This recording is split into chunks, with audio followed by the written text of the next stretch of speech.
They say marriage is a partnership, but for some people, marriage is a battlefield, and only one person comes out with bruises. This is the story of a man named Ogar, a man whose voice was swallowed by fear, a man whose home became a prison, a man who died slowly every single day. Ogar once had dreams. He once walked like a king, but life humbled him, jobs vanished, opportunities failed, and in his weakness he found love, or so he thought. Her name was Folak, tall, bold, powerful, a businesswoman whose success could blind the sun. She sold designer bags, shoes, lace materials, wrappers. Money flowed like river water through her hands. People praised her. Strong woman, dependable wife, blessing to her home. But behind closed doors, there was another story. Every morning, long before birds began to sing, Olga was already awake.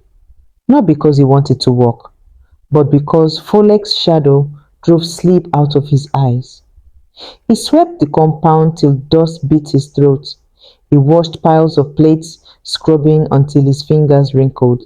He cleaned the pot till it shined like a face in a mirror. He mopped the tile floor once, twice, sometimes three times, because one small footprint could cost him his peace. And if Folak returned home and found one task undone, one plate unwashed, one stain unseen, one bed wrongly spread, the verdict was always the same. Out, sleep outside, and she would drag him by his shirt and push him out like trash. The door would slam, the lock would click, and Olga would lie outside on the cold floor like a forgotten rag.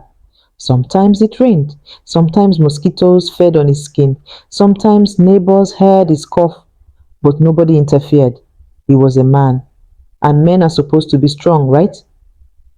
One afternoon, after cooking for hours, Olga mistakenly added too much salt to his wife's soup.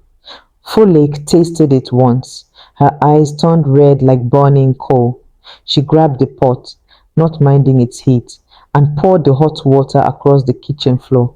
Some splashed on his feet. His skin peeled, his legs trembled, his tears flowed silently. Folake looked at him with cold eyes and said, "Maybe next time you'll learn how to cook." And she walked out, humming. Olga stood there, skin burning like fire, but his heart burned more.